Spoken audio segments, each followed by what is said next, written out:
single day this week because we know it is quarter three.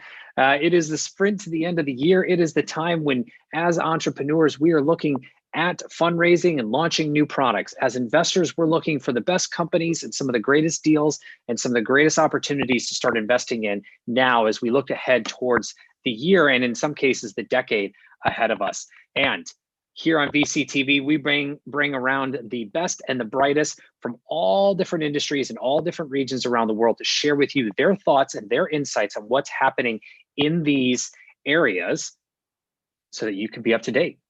Now, with that being said, today's topic, we're going to be talking about the Internet of Things and edge computing. These are two areas that have been hugely impacted. And what I mean by impacted, these are industries that have been talked about for decades. And in some cases, when it comes to the Internet of Things, we've been highly involved in this over the past 10 years. But now, fast forward to 2020, as we look ahead to 2030, yes, we're looking ahead already a decade. These two industries are going to be foundational to where we go in terms of technology and innovation. The Internet of Things, everything being connected, from devices to us as individuals, from content to data, everything working together to make our lives better and more efficient. Edge, looking at how we do connectivity, that no longer is it about being in a contained area or a building. Instead, connectivity is all around us, and that devices are able to talk to each other without having direct connection. What does that mean? We're going to find out. We're going to talk a lot about this, where it's impacting, what industries are up and coming, what other technologies, infrastructure technologies, also known as deep technologies here on VCTV, may also play a role in this as well. But before we get started, a big shout out to you, our audience. Thank you so much for tuning in today. If you like what you heard, make sure you click subscribe, give us a thumbs up, and do reach out as well if you'd like to be on a show like today. We cover a number of topics here on VCTV every single day, multiple times a day, and would love to have you on the show as an investor to share your thoughts, insights, along with technologies, industries, and regions around the world. And entrepreneurs, this is not just a stage for investors, this is also a stage for you. There is a virtual stage here for you to get up on and pitch us as investors along with our live audience. If you're out there fundraising, you're out there getting ready to launch a new product, it's a great stage for you to jump up on. All right. With that, also a big shout out to the entire LATOKEN team for making VCTV possible every single day on your screen, your device, anywhere you may be in the world. With that, let's go ahead and get started. Let's welcome back some outstanding guests, my new co-host, but also two individuals who are brilliant in these industries and some that just circle around them as well. And we wanted to have them back for a special episode talking about these industries. So Lewis, welcome back. I'll give you the first spot, a little intro, a little background. Oh, well, I have to live up to the hype. It's a little difficult. I'm not Gary, but yeah, look, you set up a platform here where we can share our knowledge with the entrepreneurial community, the investment community, and I think that's important. There are a lot of topics that you cover that I think that bring a lot of value in general. Just a little bit about me. I've been involved in finance for over a quarter of a century, everything from investment banking to private equity and venture deals, involved in technology since I can probably, eat on my own. And, right now, I think we're in a very important time in history where things are going to change. The implementation of 5G, all of them, things that you mentioned with edge computing, edge internet, all this stuff that's transpiring is just really, it's amazing. And we haven't even scratched the surface. I know Gary's going to go into a lot of different things, but I think that we're gonna touch on a lot of topics here that people may not be aware of in regards to how that connectivity is going to change our lives. So I'll pass it back to you, Kyle. Thank you, and can't agree with you more. I mean, connectivity, right? The idea that things are more connected than ever, and what that means, we're going to unpack. But the Internet of Things, everything finally coming together. And finally, why I say that is the Internet of Things we've been talking about, as I mentioned, for the last 10 years. The promise that we were going to have smart everything, right? Smart cities, smart homes, smart everything. It would be talking and be working together to improve and make our lives more efficient. Well, here we are 10 years later, and what do we have? Just a few smart connected devices, but if you look beyond those devices, there's actually a lot of work and effort going in to many different things around the world that actually is empowering smart cities and smart buildings and a lot of other areas as well. And Mr. Gary Fowler, the grandmaster of artificial intelligence, the And here Jedi we Knight of AI, Oh, yes. the Thomas Master Edison, Yoda. Master the Yoda. Thomas Edison of AI being the new electricity. Wait a minute. I thought I was Nikola Tesla the last time. Oh, there you go. My apologies. Nikola Tesla. Yeah, we're going to talk a little bit about that today, too. Gary, a little intro, a little background for those that may not know you. Yeah. So my name's Gary Fowler, and I'm a serial entrepreneur, and I've been doing startups for over 30 years. And my largest exit, I was involved in the original management team as a senior executive at Click Software, an Israeli company that was sold to Salesforce for about $1.3 billion about 12 months ago, actually 13 months ago, August of last year. So I'm passionate about artificial intelligence. I started Eva.ai. Eva's close to unicorn status now. I started 3.5 years ago. It's an AI HR tech company. And currently I have GSD, Get Shit Done Venture Studios. We curate the most incredible AI companies from around the world and help them get out. So we call ourselves unicorn breeders.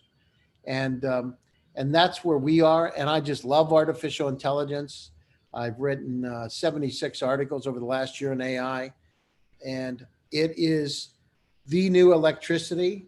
Now we've got an interesting situation today where we've got 5G, which is a fuel of changing our lives forever. So, and we're right at the cusp of this thing. So there's announcements by Apple taking place. I mean, the whole world's going to change because now those devices can be put on a remotely and to be able to picked up.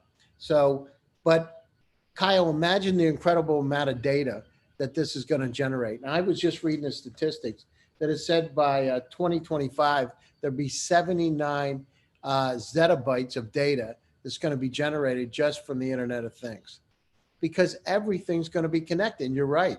It's not just us connected to our a smart building. It's a smart building talk to another smart building. Yes. And that's where things get magical as we dive into this. This is where things get really magical, is it's not just the building talking to each other, but it's the buildings talking to one another, right? And the idea, even a great example we used to talk about years ago that is starting to hopefully see true is, you're driving down the highway or the freeway in one car while your vehicle is actually talking to the vehicle next to it and sharing specific data that needs to be shared to understand maybe what's coming ahead or what's happened behind, so that data is actually helping to improve your experience, your drive, etc. And you're right. It's the idea that things are talking to each other, not just that things are intelligent, right? We've kind of come in these waves where we started with the smart devices or just devices, right? Tried to add a level of intelligence and connectivity to them. Some went one direction, some went the other. Now we're kind of converging those back to say, okay, you are now connected, but you're also intelligent. And let's take you out to this new level of connectivity again, which we look at the edge with 5G and in some cases 6G, to really supercharge what you're able to do, what you're able to share as well. And so with that point, Gary, I'll come to you, and then Lewis, I'll come to you, is what do you see as kind of the current state of technology today? I mean, I'm going to bucket everything into that because IoT touches everything. And just as a fun fact for the audience, in 2013, this industry was rated to be $5 billion, okay, by the mid 2020s. A few months later, it was 20 billion. About a year later, it was in the hundreds of billions. And then just shortly after that, it was over 16 trillion and then unquantifiable, because the Internet of Things would touch every industry. It would touch everything. And now as we look at edge and edge computing, this plays even a bigger role. So now to both of you, what are you seeing as the current state of technology from both your views? So Gary, we'll start with you, and then Lewis will come to Yeah, you. so last week I had a conversation with the head of IoT for Intel, Samir, and we had a deep conversation about it. And really, what we're doing is this is a democratization. I mean, think about it. Everything's converged together, as I said. So 5G, the Internet of Things, and then artificial intelligence. Well, now you've got the ability to do from everywhere. You've got an incredible amount of data, and you've got the trifecta because you've got artificial intelligence to help make sense of it. So where is it going to be? I mean, I have a company that's doing aging in place.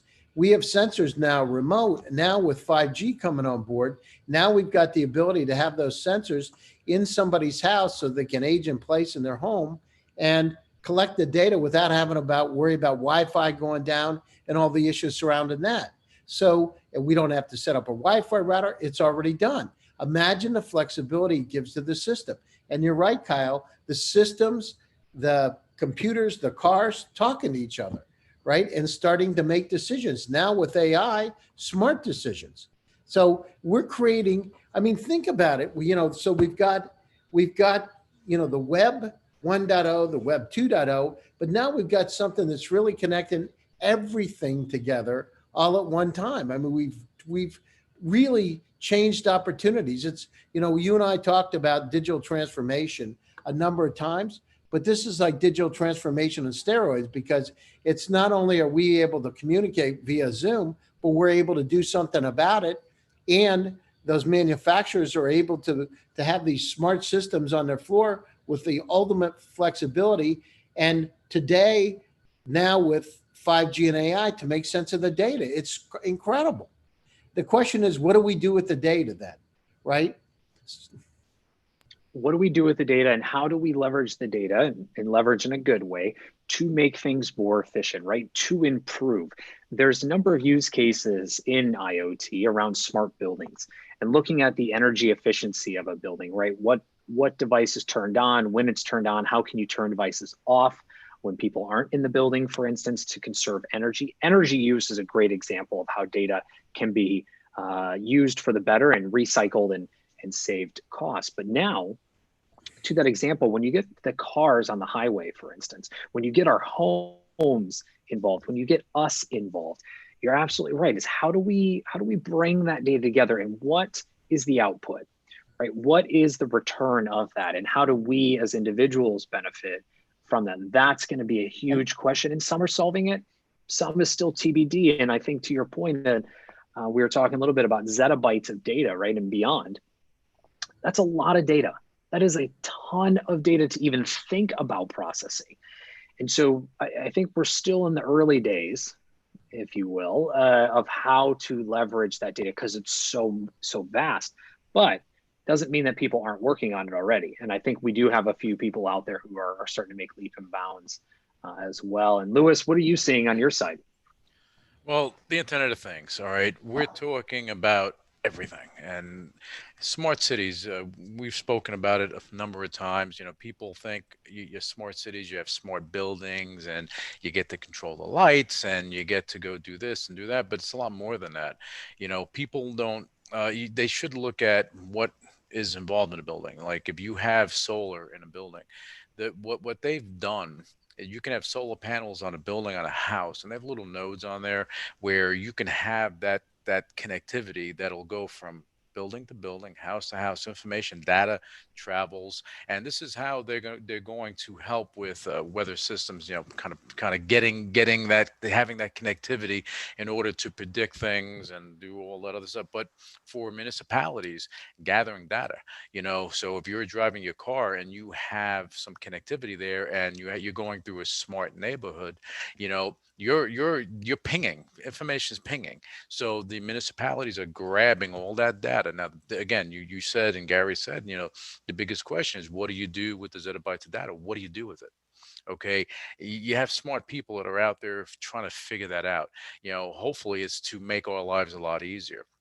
And I think that there's going to be a lot of innovation in smart buildings and smart homes, not just to go control the lights or say, whatever you're going to say to your device, whether it be Google or Amazon, is what you're going to be, doing in general. We spoke about robotics on another show.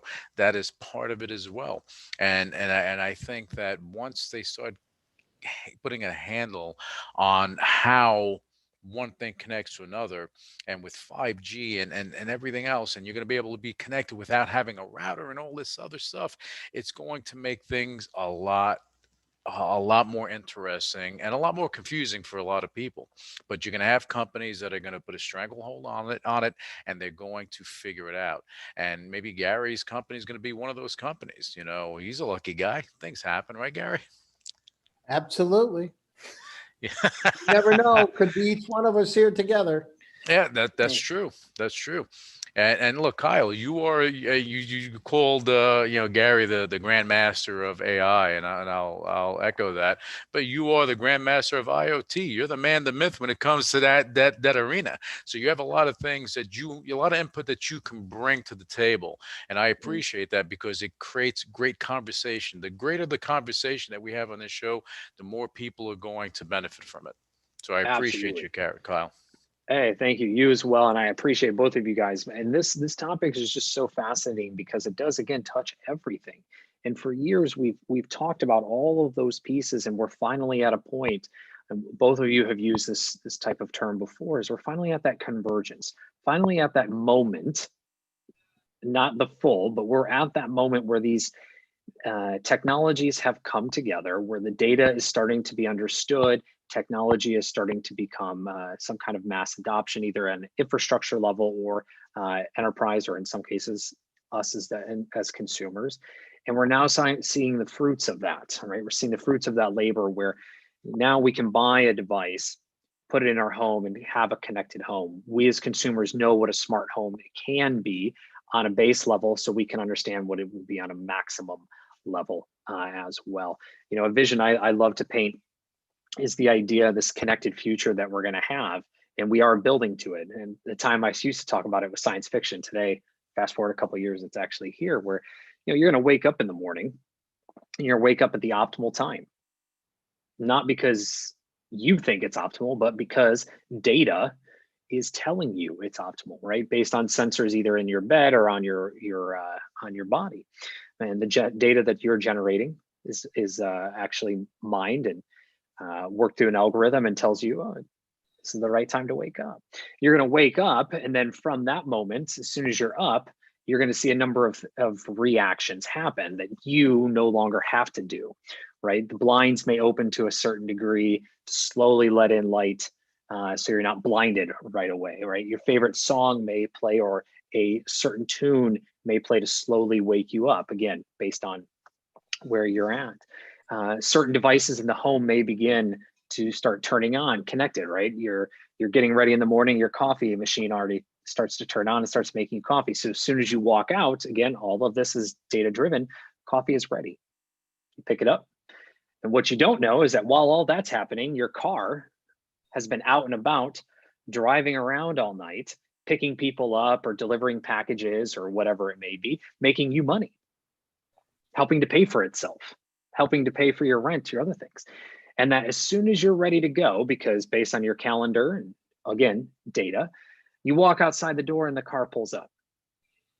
You get into the car at the right time, get in the car, you get to the office at the right time. Everything is structured, everything is data driven so that you have the most optimal day and the most efficient day. And while you're at work, the car was talking to other cars, as we mentioned in the earlier example, and is learning what's happening or what's not happening. Maybe there's a maintenance issue or a recall on the car model that you have, but it didn't get that information. It actually got it from another car. So my car got it from Gary's car, and Gary's car got it from your car. And that as we're at work, or here on VCTV, shameless plug, our cars are actually out getting serviced, getting taken care of. No longer do we have to waste that time. And that we get into our cars at the right time, get home, and continue on our lives. These are things that are actually starting to happen, right? Again, a few years ago, that was science fiction.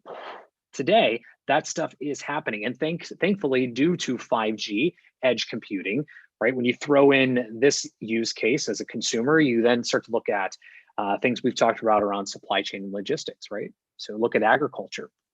In agriculture, the supply chain or value chain of us getting our food to us.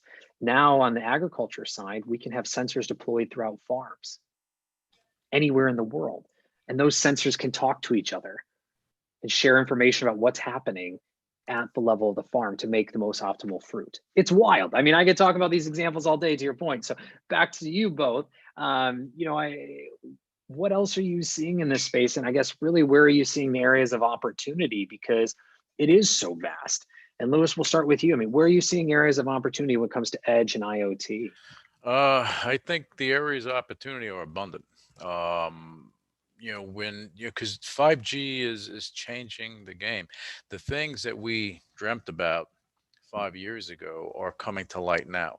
Having that connectivity, going from a 2-lane highway, a street, to a 10-lane highway, and that information flowing is going to impact a lot of things. It's going to impact what you create. 5 years ago, 10 years ago, what we're doing right now, it was expensive. It was pretty much impossible to do it just on the fly. You had to have a whole system, everything else. They charge you $300-400 just to go and do it. And now you can do it on the fly. Things evolve. You have the advancement of technology in general. I think that companies that are entrepreneurs that are involved in this space, they have to think ahead. Don't think for today, think for tomorrow. Work for today, think for tomorrow.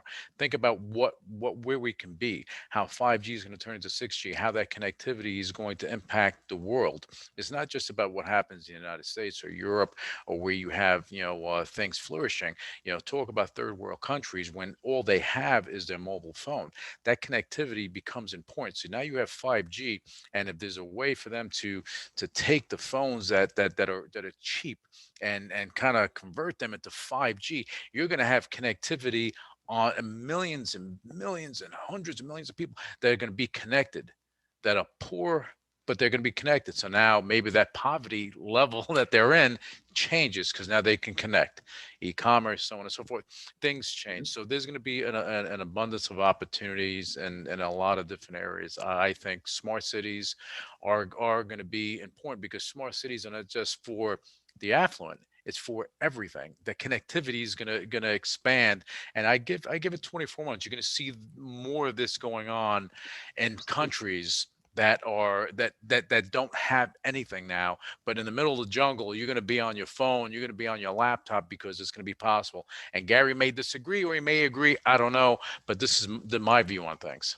Well, to your point, right now, I think the latest stat is we're around 4.6 billion people who are connected today. And that may be both mobilely or, on a computer, it doesn't matter. Almost 5 billion people are connected. Take that to the device level and the billions of devices we're about to get. Open up the power of 5G and again, 6G as Samsung and others are already working on that. You've got a new level of speed, a new level of connectivity, and a new level of just what can you do? And security comes into a role of this, right, as well, which we're going to get to. But Gary, to you, further on, opportunities, what are you seeing? Yeah, so I want to say one thing, Kyle. So I talked about, I'm not sure people understand what zettabytes are, but I just want to put it in perspective. So the Great Wall of China is about 20 feet high and 3,890 miles long. Mm-hmm. Based on the current projections for IoT, if you said that 1 gigabyte is a cup of tea, it would fill the entire Great Wall of China 4.5 times with amount of data that's going to be coming out of the Internet of Things. So to put it in perspective with the audience, that's the amount of a massive data we're going to have in the next 5 years. Now you think about how we need to analyze that. So when we talk about where is this going to go? So you mentioned it. So, connected cars and wearables, the Internet of Things in healthcare. I mean, you could be walking around, the new Apple Watch looks for oxygen levels, right? Mm-hmm. And So you could be walking around and start to find that you've got a problem. It could direct you and send a car to pick you up to take you to the hospital Mhm. that quickly, or Mhm. administer something. What about agriculture? We've got, the population of the planet has gone 4x in the last 100 years. It's 7.9 billion approximately. How in the world are we going to feed people? The Internet of Things, think about the implications for sensing soil, for understanding tractors, controlling tractors, for controlling all devices, chicken feeders. I mean, it's every part of agriculture that needs to be measured and then more importantly, interpreted. So we've got, as you said, in buildings, think about the amount of waste. It's probably 30%, maybe more, maybe 50 in a building because people don't shut the lights off. The temperature is warm when it shouldn't be or cold. Imagine having that kind of control. Think about air quality in a building. How do we measure it? We don't, Mhm. right? There's nothing that says, oh, it's time to turn on a filtration system, right? But look at just like the fires that we've talked about in your area in San Francisco and normally my area. But think about it. How do we measure it? It's not done now. We have zero clue, right, inside the building what the quality of things are. What about germs Mhm. that are inside the building? How do we monitor? What about water, right? Mhm. In terms of people living in, I had a house in Pennsylvania in the mountains, a big house. I found out the water was bad, but I only found out about it by happen chance because I had the water tested. What if we had continuous monitoring? I had giardiasis in the water. It could have got us really sick, right? So I put a UV light on it, but if I wouldn't have checked, I never would have checked if I just, I said, oh, my friend said, why don't you go down and check your water? But why don't we do those kind of things on a regular basis? Mhm. It's So it's interesting. No, go ahead, please. no, you're right on point with this thing. And then smart retail, right? Think about Mhm. Amazon on steroids. What is Amazon on steroids? Amazon on steroids is an Apple Watch that understands everything, or X watch, understands all the things that you're doing, picks you up when you come in the store, watches you when you go out of store, is tied in with your computer so you understands what you're surfing, what you're looking at, and then says, oh, I have some coupons. Why don't you come down? I know, Kyle, that you like to get Skechers or Echo shoes. Come on down. And oh, by the way, I understand you just picked up tennis. We got a great deal on tennis balls. And think about it. It's everything. And then not only that, the car comes to pick you up to take you there. The court's already scheduled and the lights are at the right level. You no If longer I, if, have to if, if think. if I can Oh, jump in here, Kyle, if you don't mind, please go for it. Gary's on point with retail and agriculture. People don't realize it's here now. You go on Mhm. Google, sometimes I type two letters and it brings up something. I've said, how did you know? When you have the machine learning aspect in there, you have those algorithms, those algos going, everything is learning more about you, what you can do. And in agriculture, it's going to be amazing because you can actually go and increase the productivity, increase the quality, reduce the workload on the workers. You can mitigate your risk, increase your margin. You can do all this stuff while you're sleeping in bed because machines are handling everything. Artificial intelligence is handling everything. The machines are learning what time. If it's raining, the machines aren't going to run that day because they don't have to. You're reducing waste. So a lot of different things are going to come into play when it comes to that. And Gary, you're on point with it. And this is just scraping the surface. It's going to be an interesting time. I just want to jump in there with that because on retail as well, you know, Mhm. when you walk by a store in a mall, if malls exist in the future, but when you walk by, it'll ping. I mean, it pings your phone now with certain companies that have it. If you're in their system, but with 5G, it'll be something that'll just happen. Mhm. And it's going to be interesting. The privacy and the security aspect is always my concern, but this is moving forward whether we like it or not. Well, that's the point, right? It just happens, right? You don't have to think about some of these things that we've had to put so much thought into. And in some cases, that's going to be really great. In some cases, it might be a little difficult of an adjustment, right?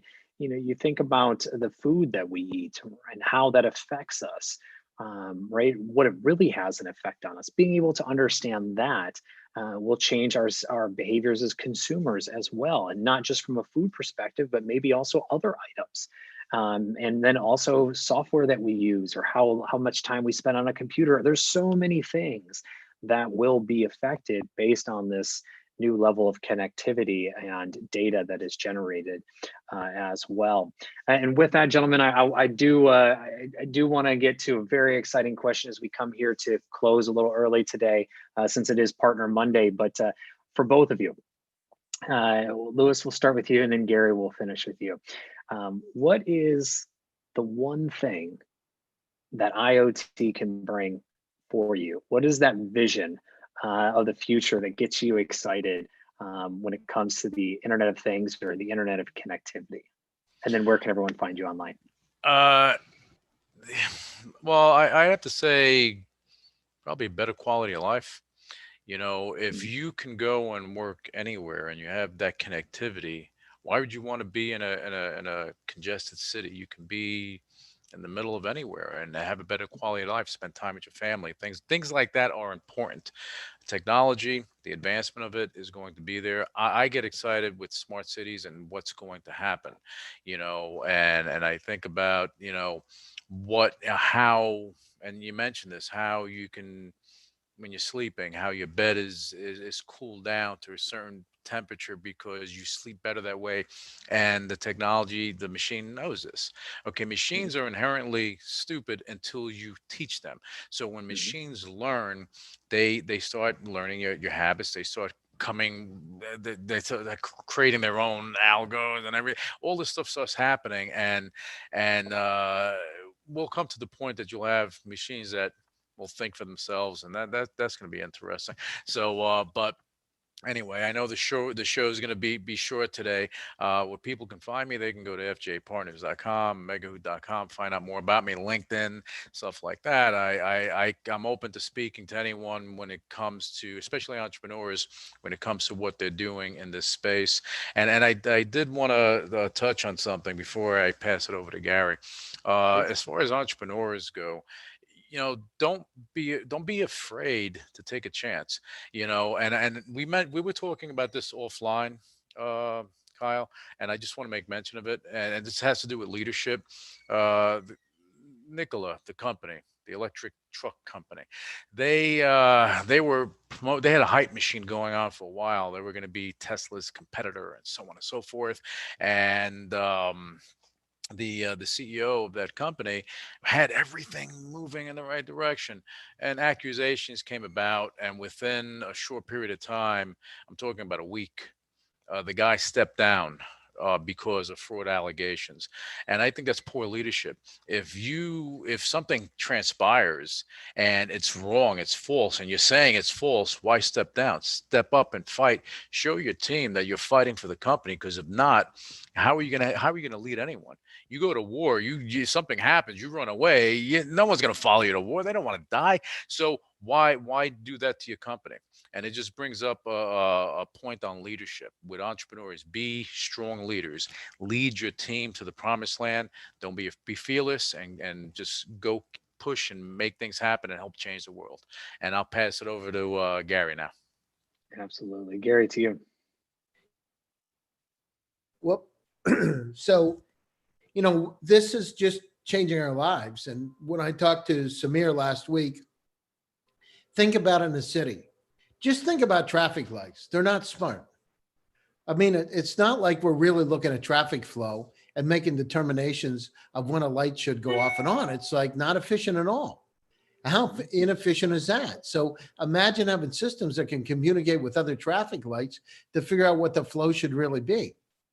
So the efficiencies it's going to bring out, and you said, how is it going to affect us? It's going to help us live longer, live better, and to be able to, you know, I think democratize opportunities from around the world and to make the world a better. It's already happening, Kyle. We're there. I mean, look at the wearables. I mean, you look at it. I mean, I have my wearables on all the time, and I use them.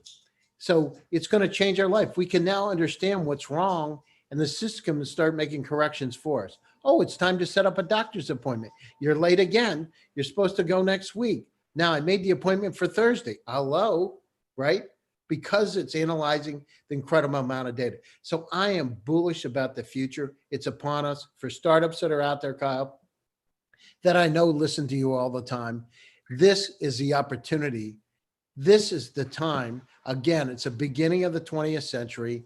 This is upon us. It's all coming together. It's not just AI. It's the Internet of Things. It's ability to be able to connect it together and to be able to make some incredible decisions. So 5G is the fuel. I just read an article about 5G is really the fuel for this revolution that's taken place. And it's upon us. And people that don't understand that, this is a new bandwidth. It's a difference between flying in an old Cessna and a jet, right? It's just going to be that much different. And It's you can reach me. Oh, go ahead. Go ahead, Kyle. No. Where can everyone find you? Yes, so you can reach me, Gary Fowler, LinkedIn, Gary at gsdvs.com. And Kyle, tomorrow, Guy Kawasaki is going to be on my show. We're going to be talking about Wise Guy, his new book, and his views of life and tenacity and perseverance and, staying positive. So as the readers get a chance, or listeners get a chance, check out gsdvs.com. I'd love to have them listen to it. So that would be really cool. Absolutely. Thank you. And thank you both. Also to our audience, definitely check out both Lewis's and Gary's shows. They also have their own shows that are absolutely outstanding. So definitely check those out. And to both your points, this is going to be exciting. This is exciting. It's finally exciting. We're not just in the early days anymore. We're in those middle innings, if you will, of this game. And it's super exciting to see all this stuff again come together and really show form as to what it's going to be. And with that, audience, thank you so much for tuning in. If you like what you heard today, make sure you give a click on the subscribe button down in the corner, give us a thumbs up. Do reach out if you'd like to be on a show like today. And also a big thank you, Gary, as well. And Lewis, thank you both for sharing your thoughts and insights today. And lastly, a big thank you to the LATOKEN team for making VCTV possible every single day. Thank you, Lewis. With that, I'm your host, Kyle Ellicott. You can find myself along with our guests online 24/7, 365. You can find me everywhere at Kyle Ellicott. With that, we'll be back a little bit after this break with more VCTV to come. Everyone have a great day. Bye. Bye-bye. Thank you.